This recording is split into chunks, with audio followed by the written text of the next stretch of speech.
د رمضان ریلیف پیکیج روپۍ چې دی هغه شروع شوي دي. ځینې کسانو خپلې روپۍ راغستې خو ځینې داسې کسان دي چې هغه موږ ته تر اوسه پورې میسج نه راغلی.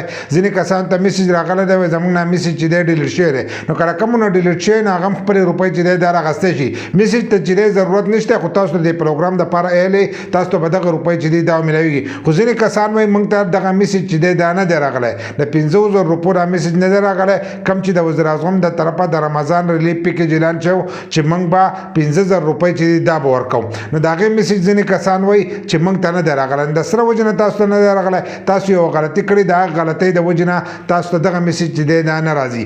کله چې تاسو د بېنظیرې کفالت پروګرام دپاره رجسټریشن کوو او تاسو هلته کې تللی یې او تاسو کم نمبر هلته کې ورکړی که هغه نمبر تاسو خپل ورکړی او هغه نمبر بند دي نو بیا به تاسو ته دغه میسج نه راځي. که هغه نمبر ستاسو خپل او ستاسو سره په موبایل کې موجود وي نو تاسو ته بیا دغه میسج چې دی دا به راغلی.